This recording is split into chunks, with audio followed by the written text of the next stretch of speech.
Hey there, team. It's your girl Kim Brightness at teamjesusmag.com, and we are here with none other than the King, one of many kings. That's it.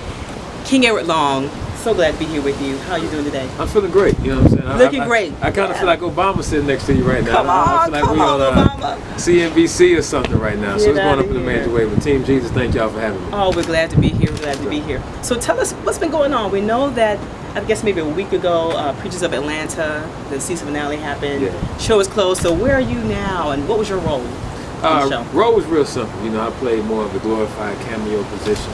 Okay. Made sure that I got a few dollars out of it. That was Okay, yeah, that's cute. That's cute.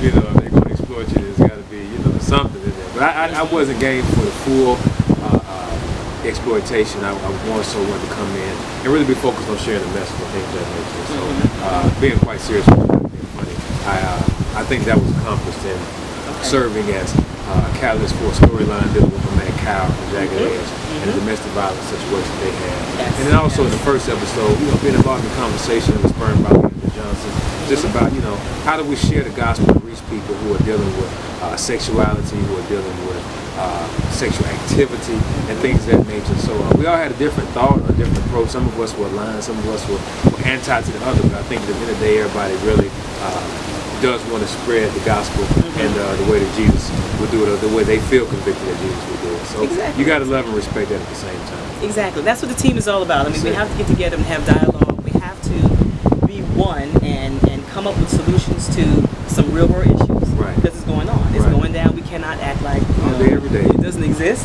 It is really going down. Yeah. So what's happening with you after the show? So what you got going on now? I mean, the show was a good catalyst, you know, for the music and things of that nature. We recorded a record called Still There. I had an awesome interview even this morning, you know, and still targeting radio and things of that nature. We're getting the record out there. And, you know, as an independent artist, you got to really create your own thing. You got to formulate your own team, get your own publicists, get your own this, your own that, and all those types of things. And so I had an opportunity to watch so many who come before me do that. I watched people who, maybe on the backside of their career, they had to get creative. And so I have the blessing of still being a new artist and up and coming. So I'm excited about creating the world I want to live in. And so every day, that's what I wake up doing. You know, it's a real measure, a strong measure of faith. But each of us were given a different measure of faith. And so the measure that I've got is for me to work with. The measure that you have is for your lane and for you to work with and all those types of things. So that's primarily where I am. I'm working on some things in the backdrop or behind the scenes. I'm not really one of those type of guys that like to say, oh yeah, I got this, I got that, and all that type of stuff going, because you know, you can put a lot out there and when things don't come into fruition, you know, people are like, hey, Sean, you know, hey, I thought you were doing this. You said you were doing it big. Right, you know, right, even with the Preachers of Atlanta, I didn't really talk about it. You know, many people didn't know about it until really the week of. And we taped that last summer, you know. Wow. You know, a lot happens before we actually see. You exactly. know, so I would just kind of caution people, you know, work in your darkroom. And then when it's time for that thing to be fully developed, then bring it out, you know, and put it on that nice canvas and throw that picture up on the wall. But I work in the dark room, you know what I mean? And, you know, my dark room is prayer. Right. You know, it's faith with works. It's behind the scenes type of stuff. And then we step on the scene, making sure it's right, it's polished and all those types of things. So that's just where I am. Been releasing new music every month. For those who are viewing right now, dreams. If you're a dreamer, I got your anthem. There you go. Every morning you wake up, you got to be dreaming. Seek ye first the kingdom, and then dream. Couple your dreams with what he's telling you to do, and just move. You know what I'm saying? After that, we came with Still There in February/March, and I got a new record right now that's on the way for the month of April. It's called Light. Light? So, even though we sit in the shade right now. Yeah, we're in the shade, but you know, the record is we still have a light. Yeah, we still have that light. Can you see it radiating? Can you see it? Hey, what's happening? So the record is called Light. That's the new one in May. We're gonna come with something else. I'm really excited about the one I'm releasing in May. So you're not doing the whole 6-song list, 8-song list. Just when the music hits you, when the album is ready, you put it out. Hey, we put it out just like that. So you know, just building right now, establishing myself and reestablishing myself as an artist, also as a minister. You know, and a myriad of other things, music producer. Media producer, radio, and things of that nature. But you know, in season, you know, you don't want to overlap too much. Right. We'll come with a full album here shortly. Hey, it's like we're all staying in lanes. That's I mean, if that's where you are, then be it. If not, every month, you know, however it comes out, we'll be there to support. I appreciate that. I appreciate that. It's all part of the team. That's the team. The team has to support y'all. So where can we find this album? On iTunes? Right. Okay. Everything is digital. You know, we Everything's live in digital. the world of digital space. I mean, I just left Best Buy not too long ago. You know, I had to go and grab a few things and take some stuff back. And every time I go there, every time I go to Walmart, the shelves are getting smaller and smaller and smaller. How about that? You know, because everything is just going so digital. And I mean, what's even more crazy than that, even with the digital perspective, you know, a lot of music is just becoming free. You know, that is so true. Whether it's people are giving it away. They're giving it away, whether Yeah. it's through SoundCloud. One of my favorite artists, Dream, he keeps dropping music on SoundCloud. You even look at Apple Music now, where people just pay $10 and you can listen to everything. Every song in the world. You feel me? Yeah, you know, music it's changing, and we just figuring this thing out. You know, and so for me, music is something that I'm passionate about, but I'm also realistic about it as well. You know, I'm not trying to live the starving artist route. You know, and I'm not knocking that. You know, many people have had major success going that route, but it's just changing. And you got to really know what you want out of it, and that determines what you put into it, how you put it into it, and how long you put it into it. Exactly. Because you don't have to starve if you're in line with God's will. I mean, the blessings may not always come in that manner. in money or Grammys, right? But there's somebody out there that you're touching with your music, and that's humongous. Right. It's monumental. So. And so it's a duality thing for me, because of course I want to reach people with the message. That's the passionate part, you know, and the artistic part. But at the same time, you know, he cautions us to make sure that we are being good stewards. And so you don't want to just be, you know, diluting the gift that you have just for nothing. You know, make sure there's some type of financial reward from it as well, because you know we're grown. Right, we have bills. You feel me? Yeah, so that's very true. It is what it is. It's balancing. So it is definitely balancing. Yes. So you know, but I love it. I'm loving the feedback that we're getting with Dreams. I'm loving the feedback that we're getting with Still There, and like I said, I'm excited about the light and everything else to come. You know me, I'm controversial with some stuff.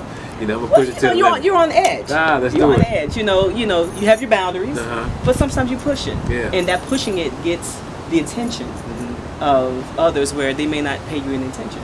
Otherwise. Right. So it's decent. It's exciting. It's exciting. I appreciate that. So what's going on in your world as preacher? Because you're not just an artist. You're not just doing cameos on Preachers of Atlanta.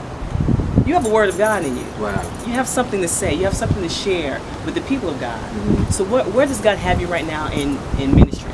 Behind the sacred desk, as they say. I love the question. You know, I'm not per se youth pastoring right now. You know, youth are always on my heart daily. I got, you know, my youth that I mentor, I check up with on a daily basis, pop in on all those type of things. And, you know, speaking to youth, I don't even know whether, you know, I use Martyr a lot. You know, people might not believe it, you know what I'm saying? But I'm on Martyr quite a bit.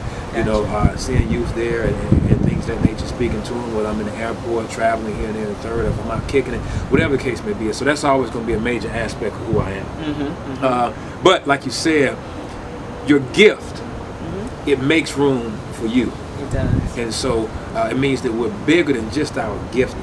And so that's really what I'm exploring right now. I said I'm working on things in the backdrop. It's like, what else is there that Ed has to offer? What else is there that the King, you know, King Edward can showcase, can demonstrate, can come without of me, can resonate, whether it's business, whether it's in the political forms, whether it's just whatever it may be. You know, I'm in school right now. I'm getting my master's in a few things, and you know, it's just all different types of stuff that I've just been exploring in 2016, and some of them I'm bouncing back like, okay, that ain't for you. But I tried it though. Exactly. You know what I mean? You know now what's not it. Right. It's not it. And then there's other things that are coming back, and it's like, you know, that's dope. I didn't know that was a part of me. Right. So you know, we're taking the good with the bad. We're just exploring all things, and I'm excited about it. Awesome. That's exciting. I mean, you're young. This is the time to really do things for Christ. You don't wait till you're 90 and say, I want to go to school for this, I want to go to school for that. No. This is the time to kind of see, God, where would you have me? Try some things out and see what God says about it. So go for it now. So we commend you for that. So with preaching, you know, I've been more so itinerant right now. Okay. And for those who don't know what that means, itinerant means just that. You are on people's itineraries and you have them on yours. And so you go speak at different ministries, churches, you know, whatever form that will have you. And so I love preaching. You know, it's something that growing up as a teen, people say, you got whatever on you, and I'm still coming into the understanding of that whatever that's on you. What was that on me? You know what I'm saying? I wanted to stay, But with all that, I really enjoy sharing the gospel, the preach word. I enjoy backroom conversation with people, and I enjoy being on the microphone in the pulpit sharing. Right. I also enjoy just being on the corner. You know what I'm saying? And so understanding the difference in all those things. Some people call it evangelizing. I'm exploring and understanding that there are differences in evangelizing and edifying. When you're going and preaching at churches, you're really not evangelizing. Okay. And I had to be honest with myself. That's more edification. Okay. We come out of Ephesians, we talk about the fivefold ministry. Some gifts were given to the body, and then some gifts that we have were given to the world. And so evangelizing is a gift to the world, to bring people out of darkness into the light. But if you're already amongst the light, then you're not evangelizing. You're edifying. Like taking water to the ocean. It's like, okay, they're already you're wet. bringing more water to the ocean. Exactly. But if I brought water to this guy that's on this corner, I'm reaching him with something that he didn't have. Exactly. And so there's a difference. So in coming to that understanding even more, so it challenges me more, and I say, okay, you got to do more evangelism because you're doing quite a bit of edification. Yeah, how do you find that balance? How do you strike that balance between evangelism and edification? It's not even so much I'm looking for a balance. That's why I just said doing more. Gotcha. Because I'm not going to tell any place no. If a ministry wants me to come in and share, then I'm going there. But I feel in my heart if it's hitting down 5 points in the A, or going down into, I don't know, maybe it's Wynwood, a very artistic environment down in Miami, or if it's going out to LA and maybe Baldwin Hills, which is the black Mecca, it's got some rough patches in it. Wherever it may be, whatever I feel that's on my spirit, even Skid Row, just going there and just sharing the gospel. It doesn't have to be nothing that's huge and uber announced, it may just be on the low, but just making sure that I don't abandon that, because that's what we're called to. That's what we're all called to do. We're all called to, everybody may not have a title, everybody may not have a church, a podium, but you can touch somebody sitting next to you, like you say on MARTA, where it's just heart to heart. That's it. Heart to heart witnessing to Jesus. And people appreciate that.